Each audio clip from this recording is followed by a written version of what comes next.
Bismillahirrahmanirrahim. Assalamu alaikum dear students. Myself Dr. Saida Nureen and I am back with a new topic of electromagnetic induction today. Let's watch. Our topic of discussion today is motional EMF.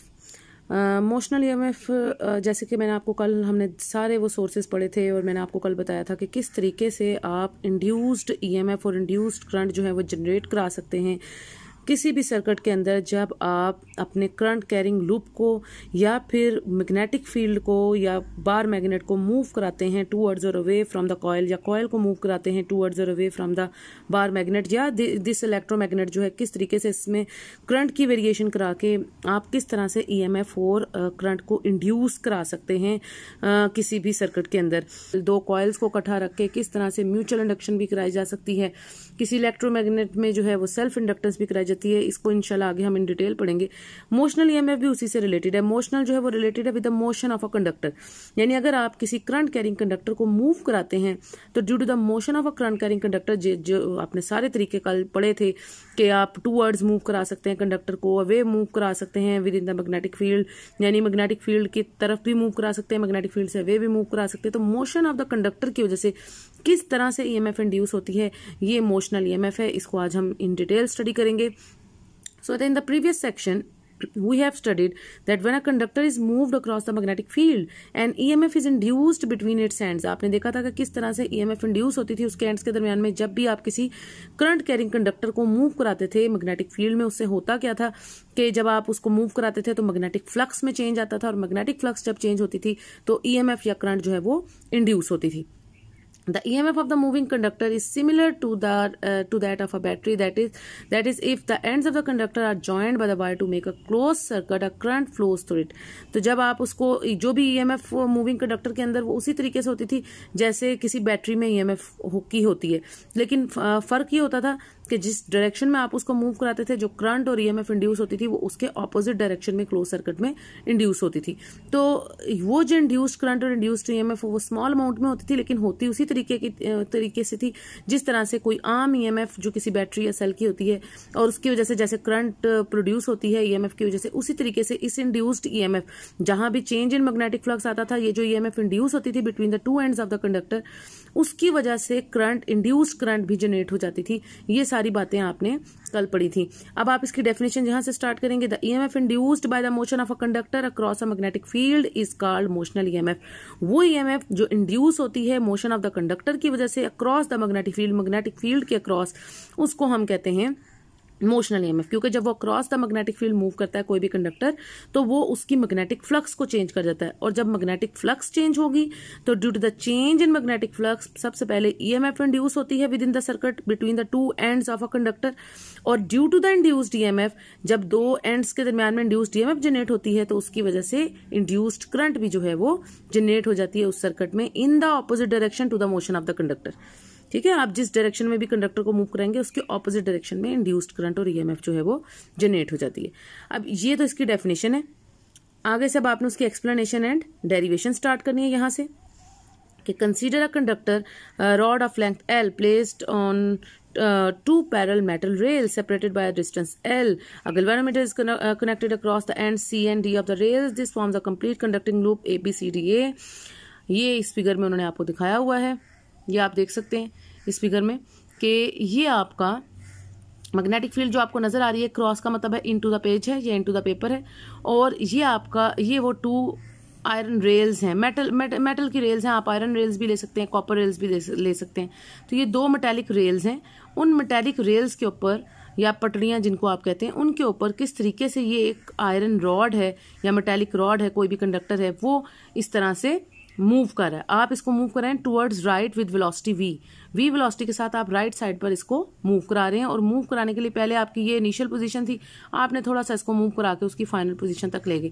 तो motion यानी velocity of the rod जो है या conductor जो है वो towards right है, और आप देख सकते हैं कि जो करंट इंड्यूस हो रही है वो इन the opposite direction anti clockwise induce हो रही है, जिसको डिटेक्ट कर रहा है आपका ये गैल्वेनोमीटर जो कि कनेक्टेड है बिटवीन C एंड D। अब आपका A B C D A, this is a close loop, क्योंकि आपको पता है करंट हमेशा क्लोज सर्किट में फ्लो करती है। और कैसे, ये जो करंट है ये कोई नॉर्मल करंट नहीं है, ये आपकी इंड्यूस्ड करंट है, जो कि इस motion of the conductor cross the magnetic field की वजह से आई है। आपने अपने कंडक्टर को cross the magnetic field move कराया है राइट साइड पे, तो जो करंट इंड्यूस होगी वो लेफ्ट साइड पे, यानी एंटी क्लॉकवाइज डायरेक्शन में इंड्यूस हो रही है to the motion of conductor. ठीक है, उसकी ऑपोजिट डायरेक्शन में हो रही है। जो लेंथ है बिटवीन द टू रेल्स वो एल है, कैपिटल एल से आप उसको रिप्रेजेंट कर रहे हैं। ठीक है, ये होल फिगर है जिसको मैंने आपको अब बता दिया। The uniform magnetic field B is applied directed into the page, ये भी हम देख रहे हैं कि वो मैग्नेटिक फील्ड यूनिफॉर्म है और इनटू द पेपर है। Initially when the rod is stationary, शुरू में अब आपको नजर आ रही है इसकी इनिशियल पोजीशन है, और थोड़ी देर बाद मूव करने के बाद इसकी ये फाइनल पोजीशन है। तो इनिशियली जब रॉड जो है वो स्टेशनरी होती है, गैल्वेनोमीटर इंडिकेट्स नो करंट, उस वक्त जो गैल्वेनोमीटर की नीडल होगी वो 0 पे होगी। जब जीरो सेंटर में होता है ना गैल्वेनोमीटर के सेंटर में 0 होता है। राइट साइड पर भी डिफ्लेक्शन शो करता है, रीडिंग्स होती हैं, डिवीजन्स होती हैं उसके ऊपर 30 तक, और लेफ्ट साइड पे भी 30 तक, 0 से लेकर 30 तक डिवीजन्स होती हैं। सिर्फ फर्क ये होता है पॉजिटिव और नेगेटिव का। राइट साइड पे जो वैल्यूज होती हैं वो पॉजिटिव, और जो लेफ्ट साइड पे वैल्यूज आती हैं उसका नेगेटिव स्केल होता है। ठीक है, तो ये हमने जब गैल्वेनोमीटर का टॉपिक पढ़ा था, ये मैंने आपको इसको दिखाया भी था कि कैसा आपका ओरिजिनल गैल्वेनोमीटर कैसा होता है। तो उस वक्त कोई करंट, जब इनिशियल पोजीशन पे था, कोई आपने मूव नहीं कराया कंडक्टर, तो उस वक्त गैल्वेनोमीटर कोई करंट शो नहीं कर रहा था।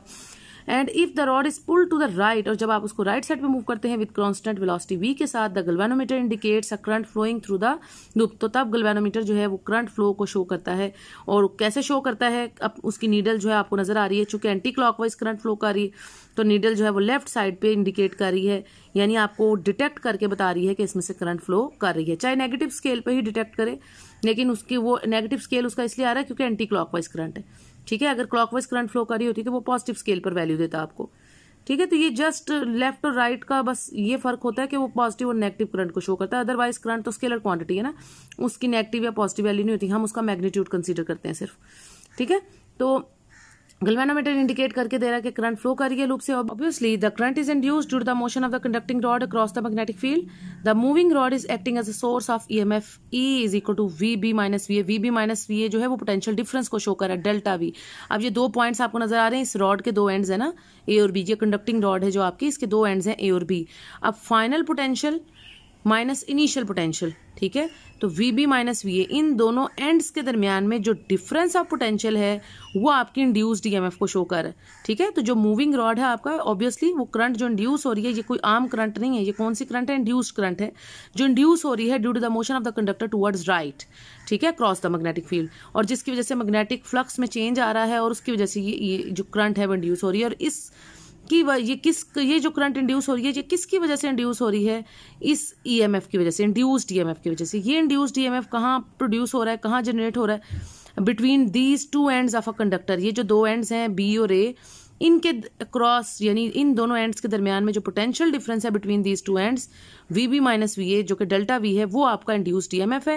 ये इंड्यूस्ड ईएमएफ को जनरेट करेगा, और उस इंड्यूस्ड ईएमएफ की वजह से ये इंड्यूस्ड करंट जो है वो जनरेट होगी within this close circuit.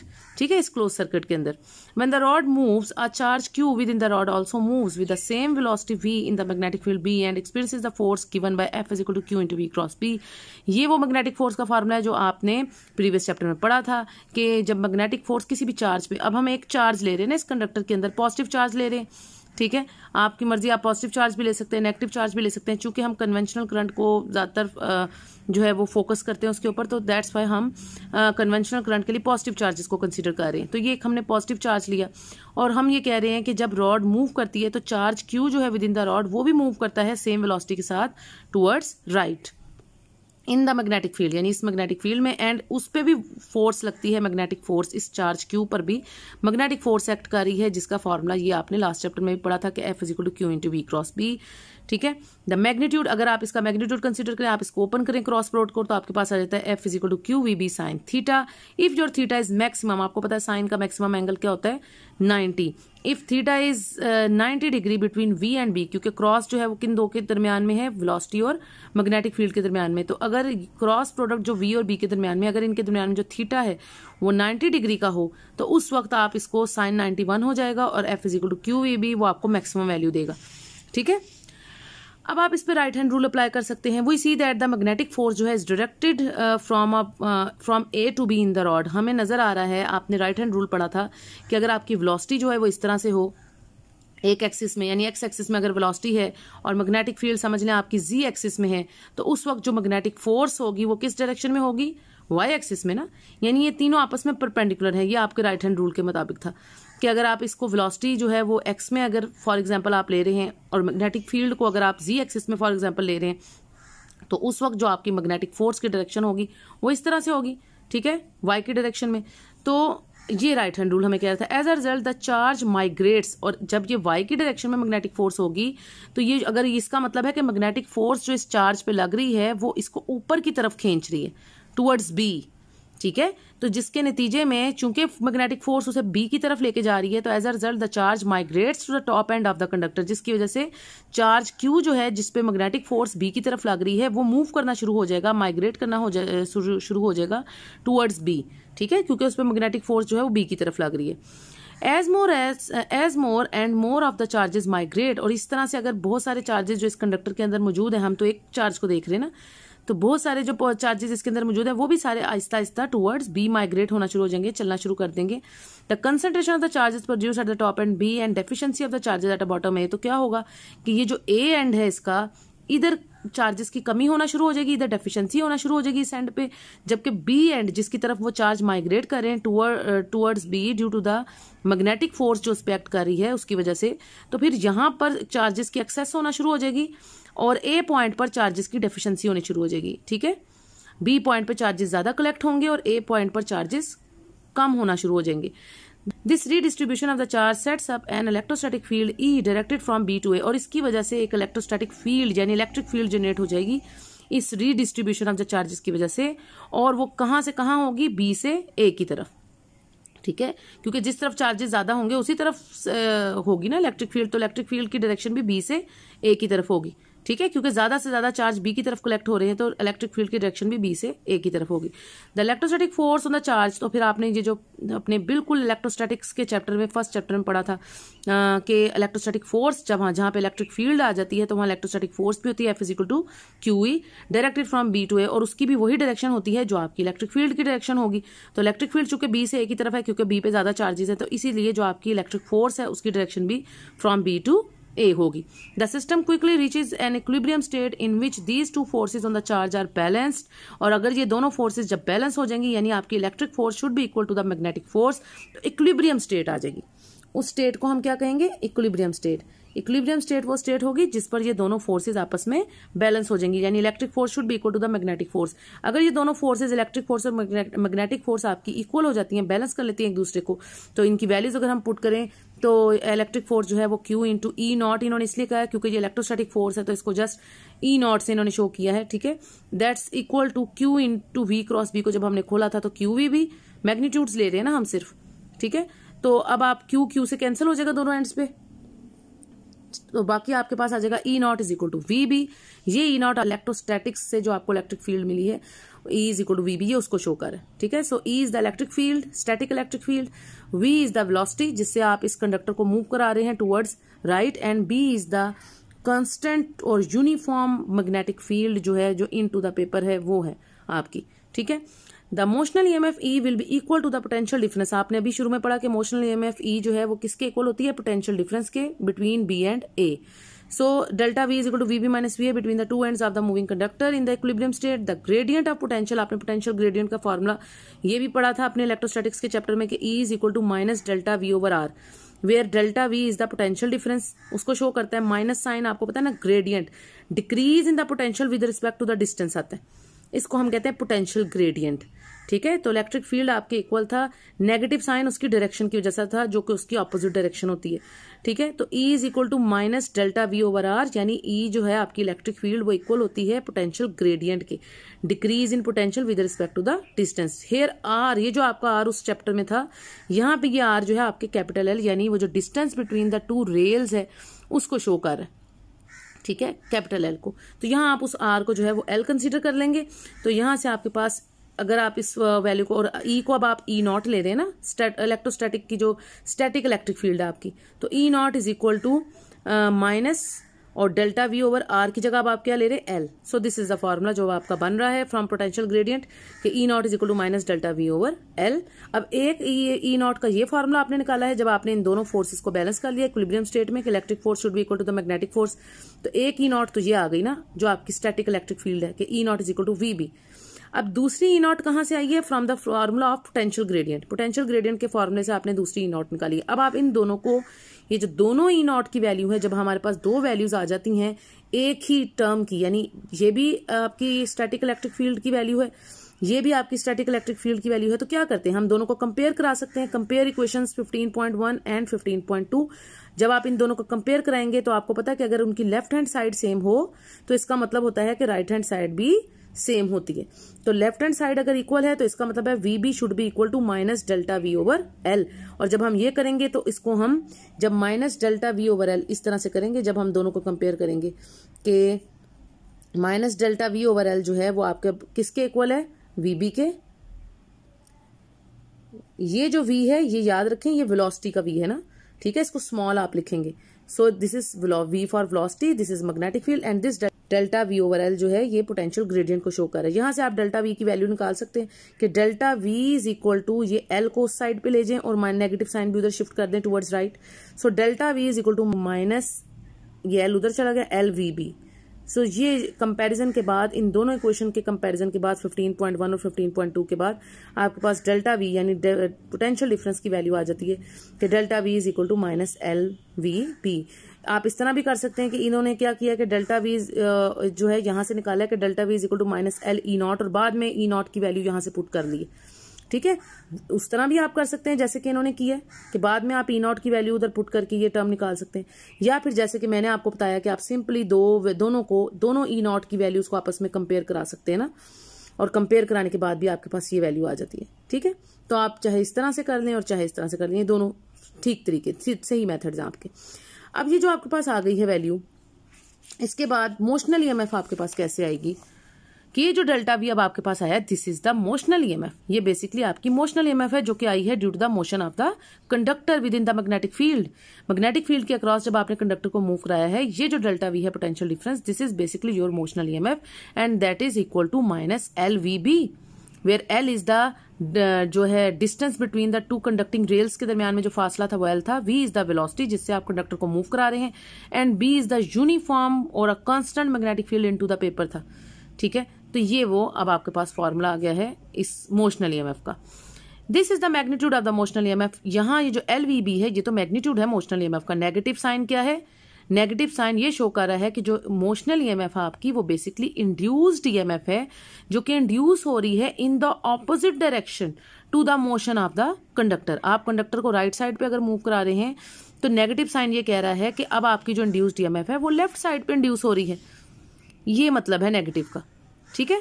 However, if the angle between V and B is theta, then अगर आप हमने तो ये मैक्सिमम वैल्यू ले ली था ना, थीटा को हमने 90 ले लिया था। अगर हम कहें कि थीटा 90 नहीं है और थीटा की कोई ना कोई वैल्यू है तो तब आप इस फॉर्मूले को ऐसे भी लिख सकते हैं ना, विद साइन थीटा। जो हमने पहले साइन थीटा को साइन 90 करके 1 कर दिया था, तो आप उसे अगर 1 ना भी करें, मैक्सिमम ना भी करें, तो आप अगर angle between V and B जो है वो कोई एंगल था थीटा, वो 90 नहीं था, तो तब आप इस फॉर्मूले को इस तरह भी लिख सकते हैं कि E is equal to minus V B L, इसके साथ साइन थीटा आ जाएगा। जब कहीं आपको न्यूमेरिकल्स में या कहीं भी वो डाटा में अगर थीटा की वैल्यू कोई और दे देते हैं, 40 डिग्री 30 डिग्री 20, कोई भी any other value other than 90, ठीक है, तो फिर आप जो वैल्यू वो आपको देंगे वही वैल्यू पुट करके आप साइन की वैल्यू निकाल के मोशनल ईएमएफ कैलकुलेट कर सकते हैं। लेकिन अगर वो आपको कोई वैल्यू नहीं देते, जैसे कि भी आप इस एग्जाम्पल में देखेंगे कि वो थीटा को कोई आपको थीटा नहीं बताते, तो फिर आप उसकी मैक्सिमम वैल्यू ही कंसीडर करेंगे, ठीक है। अगर तो आपको कोई वैल्यू नहीं देते, और अगर वो कोई ना कोई वैल्यू आपको देते हैं तो फिर आपने वही वैल्यू पुट करनी है थीटा की जो वो आपको गिवन होगी। अच्छा, यहां तक अब आपकी एक्सप्लेनेशन एंड डेरिवेशन कंप्लीट होगी। इसके नीचे आप ये वाली लाइन ऐड कर लें बेशक, जिसमें नेगेटिव साइन के बारे में बताया कि where negative sign represents that the EMF induced in the opposite direction to the motion of the conductor. ये लाइन आप इस एक्सप्रेशन के नीचे ऐड कर सकते हैं एंड करने के लिए अपनी एक्सप्रेशन को, और एक्सप्लेनेशन एंड डेरिवेशन का जो आपने हेडिंग बनाई है उसको एंड करने के लिए कि where the negative sign represents that the EMF induced in the opposite direction to the motion of the conductor. Negative sign को आप बता सकते हैं कि नेगेटिव साइन ये है इसलिए है ताकि आप बता सकें कि ईएमएफ ऑपोजिट डायरेक्शन में इंड्यूस हो रही है कंडक्टर की मोशन के डायरेक्शन के। ठीक है जी, तो ये आपका एक्सप्लेनेशन यहाँ तक कंप्लीट हो गई, यहाँ तक। ठीक है, आपने इस एक्सप्रेशन के नीचे ये लाइंस ऐड करके अपनी एक्सप्लेनेशन एंड डेरिवेशन को कंप्लीट कर लिया। अब आ गया रिजल्ट। रिजल्ट कहाँ से स्टार्ट करेंगे? यहाँ से। ठीक है, due to the induced EMF positive charges would flow along the path ABCDA। आपने देखा कि इंड्यूस्ड ईएमएफ की वजह से वो जो आपका क्लोज पाथ था ABCDA, पॉजिटिव चार्ज उसमें फ्लो कर रहे थे। Therefore the induced current is anti clockwise. और आपने ये भी देखा था कि वहां पे इंड्यूस्ड करंट कैसे थी? एंटी क्लॉकवाइज डायरेक्शन में। As the current flows, the quantity of the charge at the top decreases so that the electric intensity decreases, but the magnetic force remains the same. जैसे जैसे current flow कर रही थी आहिस्ता आहिस्ता क्या हो रहा था? हमने कहा था ना उस वक्त कि बी पॉइंट पर जो चार्जेस थे पॉजिटिव चार्ज वो ज्यादा कलेक्ट हो रहे थे और ए पॉइंट पर कम कलेक्ट हो रहे थे। दैट्स वाई आपकी बी पर इलेक्ट्रिक फील्ड की जो डायरेक्शन थी वो B to A थी और इलेक्ट्रिक फोर्स की डायरेक्शन भी B to A थी। इसी वजह से वो जो आपकी करंट फ्लो कर रही थी बी से वो एंटी क्लॉकवाइज डायरेक्शन में कर रही थी। अब उन्होंने कहा जैसे जैसे करंट फ्लो करेगी आहिस्ता आहिस्ता चार्ज कम होना शुरू हो जाएंगे बी पॉइंट पर भी, और वो पॉइंट आएगा कि इलेक्ट्रिक इंटेंसिटी डिक्रीज हो जाएगी और टॉप पॉइंट पे जो बी पॉइंट था उस पर इलेक्ट्रिक इंटेंसिटी की वैल्यू जो पहले ज्यादा थी क्योंकि वहां पे ज्यादा चार्ज कलेक्ट हो रहे थे अब वो डिक्रीज होने लग गई। बट द मैग्नेटिक फोर्स तो सेम रहेगी ना, क्योंकि मैग्नेटिक फोर्स में तो चेंज नहीं आ रहा। मैग्नेटिक फोर्स तो आपकी मैग्नेटिक फील्ड की वजह से है ना, और मैग्नेटिक फील्ड तो कांस्टेंट है। तो चूंकि मैग्नेटिक फील्ड कांस्टेंट है इसलिए मैग्नेटिक फोर्स भी कांस्टेंट रहेगी। डिक्रीज किस में आ रहा है? इलेक्ट्रिक इंटेंसिटी में। इलेक्ट्रिक इंटेंसिटी में क्यों डिक्रीज आ रहा है? कि जैसे जैसे करंट फ्लो करेगी वो जो चार्ज बी पर कलेक्ट हो रहे थे वो आहिस्ता आहिस्ता यूटिलाइज होने लग जाएंगे और आपकी इलेक्ट्रिक इंटेंसिटी की वैल्यू जो है वो डिक्रीज होने लग जाएगी, लेकिन जो मैग्नेटिक फोर्स है वो सेम रहेगी। तो इलेक्ट्रिक फोर्स तो कम होगी क्योंकि इलेक्ट्रिक इंटेंसिटी कम हो रही है, ई कम हो रही है, उसकी वजह से इलेक्ट्रिक फोर्स की वैल्यू भी कम होगी, लेकिन मैग्नेटिक फोर्स सेम रहेगी। Hence the equilibrium is disturbed. अब वो उस तरह का इक्विलिब्रियम नहीं रहेगा जैसे हम कह रहे थे ना कि electric force should be equal to the magnetic force. अब आपका इक्विलिब्रियम डिस्टर्ब हो चुका है in the favour of magnetic force. और किसके फेवर में वो इक्विलिब्रियम डिस्टर्ब होके किसको फेवर दे रहा है? किसकी हिमायत कर रहा है? मैग्नेटिक फोर्स की, क्योंकि उसकी वैल्यू कांस्टेंट है जबकि इलेक्ट्रिक फोर्स की वैल्यू जो है वो डिक्रीज हो चुकी है due to the decrease in electric intensity. And electric intensity decrease हो रही है due to the decrease in the charge at the point B. वो पॉइंट बी पर जो चार्ज कलेक्ट हो रहे थे उनमें चूंकि कमी आ रही है तो उसके डिक्रीज की वजह से इलेक्ट्रिक इंटेंसिटी भी डिक्रीज होगी, और जब जैसे जैसे करंट फ्लो करेगी और इलेक्ट्रिक इंटेंसिटी डिक्रीज होने की वजह से इलेक्ट्रिक फोर्स भी डिक्रीज होगी, लेकिन मैग्नेटिक फोर्स अब कांस्टेंट रह रही है जिसकी वजह से इक्विलिब्रियम डिस्टर्ब हुआ है in the favour of magnetic force. Thus as the charges reach the end A of the conductor due to the current flow, they are carried to the top and B of the conductor by the unbalanced magnetic field and the current continues to flow। यानी इसका मतलब ये हुआ कि वो जो charges flow कर रहे थे, इस डायग्राम को अगर आप देखें तो हम ये कह रहे थे ना शुरू में कि यहाँ बी पॉइंट पर चार्जेस कलेक्ट हो रहे थे क्योंकि मैग्नेटिक फोर्स जो है वो टुवर्ड्स बी थी और वो चार्जेस को मूव करा रही थी, ड्रैग करा रही थी टुवर्ड्स बी, और बी पर ज्यादा चार्ज कलेक्ट हो रहे थे, ए पर कम चार्ज थे, जिसकी वजह से इलेक्ट्रिक फील्ड जनरेट हुई थी फ्रॉम बी टू ए और इलेक्ट्रिक फोर्स भी जनरेट हुई थी फ्रॉम बी टू ए। अब जैसे जैसे ये एंटी क्लॉकवाइज करंट फ्लो करेगी इस क्लोज सर्किट से तो बी पर चार्जेस की वैल्यू कम होना शुरू हो जाएगी, और बी पे अगर चार्ज कम होंगे तो इलेक्ट्रिक फील्ड भी कम होगी, इलेक्ट्रिक फील्ड कम होगी तो इलेक्ट्रिक फोर्स भी कम होगी, और अब आपका इक्विलिब्रियम जो है वो डिस्टर्ब हो जाएगा। लेकिन मैग्नेटिक फोर्स वही रहेगी जैसे पहले थी, क्योंकि मैग्नेटिक फोर्स जो आ रही है वो मैग्नेटिक फील्ड से है, और चूंकि मैग्नेटिक फील्ड कांस्टेंट है इसलिए आपकी मैग्नेटिक फोर्स कांस्टेंट वैल्यू रहेगी। अब जो करंट फ्लो करेगी वो किसकी वजह से फ्लो कर रही है? मैग्नेटिक फोर्स की वजह से, इलेक्ट्रिक फोर्स की वजह से नहीं फ्लो कर रही, क्योंकि मैग्नेटिक फोर्स आपकी डिस्टर्ब नहीं हो रही। डिस्टर्ब कौन हो रही है? कौन डिक्रीज हो रही है? Electric force. इसलिए अब अगर इक्विलिब्रियम डिस्टर्ब भी हो जाता है फिर भी आपकी ये induced anti clockwise current flow करती रहेगी due to this magnetic force. I hope आपने ये सारी बातें जो है अच्छे से अंडरस्टैंड कर ली होंगी। सो मैग्नेटिक फोर्स जो है वो यहाँ पर उसको ज्यादा फेवरेबल है, ज्यादा वर्क कर रही है as compare to the electric force. ठीक है, तो इलेक्ट्रिक फोर्स चूंकि डिक्रीज हो रही है उसकी वजह से अब करंट फ्लो नहीं करेगी, करंट जो है वो फ्लो कर रही है due to the magnetic force. तो ये सारी बातें आपने अपने रिजल्ट में मेंशन करनी है। ठीक है, तो ये यहाँ तक आपका जो आपकी अनबैलेंस्ड मैग्नेटिक फोर्स है उसकी वजह से ये जो अब करंट कंटिन्यूसली फ्लो कर रही है ये इंड्यूस्ड करंट है। ये सारी बातें अब आपने अपने रिजल्ट में लिखनी है। ठीक है, ये इंटरेस्टिंग इन्फॉर्मेशन है, ये भी देख लें। इंटरेस्टिंग इन्फॉर्मेशन है, आपको पता है इंडक्शन हीटर्स होते हैं वो किस तरह से वर्क करते हैं, इसी फिनोमेनन पे वर्क करते हैं इलेक्ट्रोमैग्नेटिक इंडक्शन के, कि this heater operates on the principle of electromagnetic induction. ये आपको नजर आ रहा है, ये जो हीटर है ये इलेक्ट्रोमैग्नेटिक इंडक्शन के ऊपर बेस कर रहा है। The water in the metal pot is boiling, ये मेटल पॉट में वाटर है जो आपको नजर आ रहा है, ये बॉयल कर रहा है। Whereas that in the glass pot, ये ग्लास पॉट में जो आपने वाटर रखा है वो बॉयल नहीं कर रहा। Even the glass top of the heater is cool to touch, यानी अगर आप उसको टच भी करेंगे तो वो ठंडा है। The coil just beneath the top comes AC that produces changing magnetic flux. Flux linking with posts induce EMF in them. Current is generated in the metal pot that heats up the water, but no current flows through the glass pan. Why? आप ये देख सक रहे हैं कि ये पानी तो बॉयल कर रहा है, लेकिन ये जो दूसरा पानी है जो कि ग्लास पॉट में है, मेटालिक पॉट में, तो वो बॉयल करेगा लेकिन ग्लास पॉट में नहीं। इसकी रीजन उन्होंने पूछी है, वो ये है क्योंकि, और ये किस वजह से करेगा, due to the change in magnetic flux. वही बात कि अगर आप चेंज करेंगे मैग्नेटिक फ्लक्स को, तो चेंज इन मैग्नेटिक फ्लक्स जो है वो इंड्यूस करंट जनरेट करेगी, और उस इंड्यूस करंट की वजह से ये हीटिंग इफेक्ट जो है यहाँ पे प्रोड्यूस हो रहा है। लेकिन वो ग्लास के लिए नहीं होगा, सिर्फ मेटल के लिए होगा। क्यों? क्योंकि ग्लास जो है वो नॉन कंडक्टर है, इंसुलेटर है, डाइलेक्ट्रिक है। आपने ग्लास, रबर, पेपर, ये सारी चीजों को लास्ट चैप्टर्स में डाइलेक्ट्रिक के तौर पे पढ़ा, ठीक है। तो dielectric is just like an insulator, क्योंकि उसमें चार्जेस जो है वो स्टैटिक चार्जेस होते हैं, वो फ्लो नहीं कर रहे होते। मेटल में उसमें फ्री इलेक्ट्रॉन्स नहीं होते। मेटल में ये होता है कि उसमें फ्री इलेक्ट्रॉन्स होते हैं और वो जल्दी हीटअप हो जाते हैं। जैसे जैसे करंट फ्लो करती है, करंट फ्लो कर वो अच्छे हीटिंग कंडक्टर्स भी होते हैं और इलेक्ट्रिकल कंडक्टर्स भी होते हैं।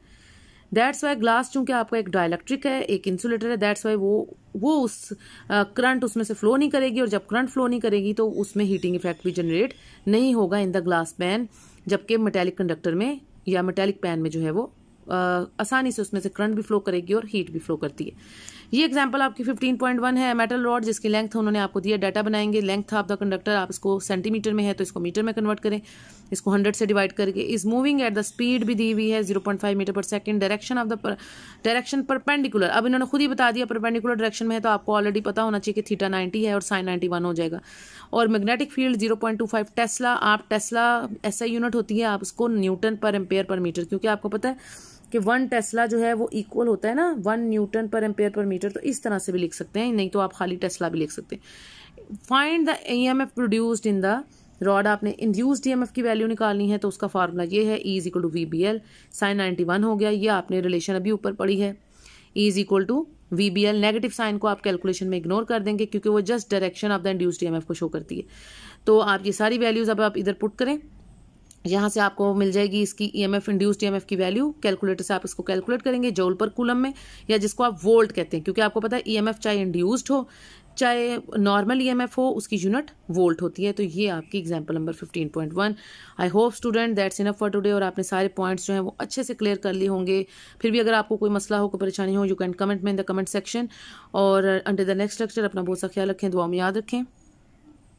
That's all for today, student. If you have not yet subscribed my channel, then subscribe my channel now and press the bell icon for future notifications. You can also share my channel and press the like icon also if you really like my lecture.